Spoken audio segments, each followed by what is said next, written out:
लातूर जिल्ह्यात मागच्या आठवड्यापासून जोरदार पावसानं अवकाळी पावसानं बॅटिंग केली असून औसा तालुक्यातील जमालपूर या गावी आपण आलेलो आहोत. तिथं शेतकऱ्याच्या ऊसामध्ये पूर्ण 8 एकर ऊसामध्ये पूर्णपणे ऊस हा पाण्यामध्ये गेलेला असून ऊसाचं अतोनात नुकसान झालेलं आहे. मोठ्या कष्टाने या शेतकऱ्यांनी ऊस लावला होता आणि ऊसाला जेवढं पाणी लागते तेवढं पाणी लागत असताना पावसामुळं पूर्ण शेतामध्ये पूर्णपणे पाणी साचलेलं आहे आणि यामुळे शेतकऱ्यांचं ऊस मोठ्या प्रमाणावर नुकसान झालेलं आहे. आपल्यासोबत या गावचे शेतकरी आहेत, आपण त्यांच्याशी बातचीत करणार की किती एकर शेत आहे, काय 8 एकर पूर्ण ऊस आहे. पाण्यावर नुकसान झालेलं आहे काय? 8 एकर ऊस आहे. 8ही एकर पाण्यात आहे आता पावसामुळे. लगातार 8 दिवस झालं पाऊस चालू आहे. मुसळधार पाऊस आहे.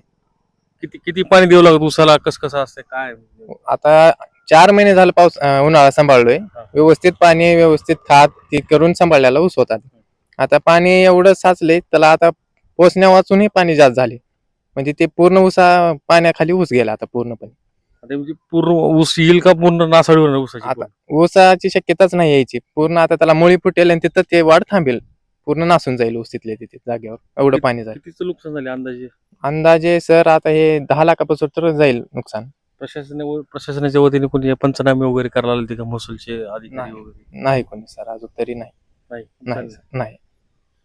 तर हे होते शेतकरी यांनी सांगितलेलं आहे की प्रशासनाच्या वतीने महसूलच्या वतीने कोणी इथं अधिकारी किंवा कर्मचारी या नुकसानीची पाहणी करायला आलेले नाही, परंतु शेतकऱ्याचं मोठ्या प्रमाणावर नुकसान या पावसानं झाले हे मात्र नक्कीच. विजय कवाळे, नवराष्ट्र, लातूर.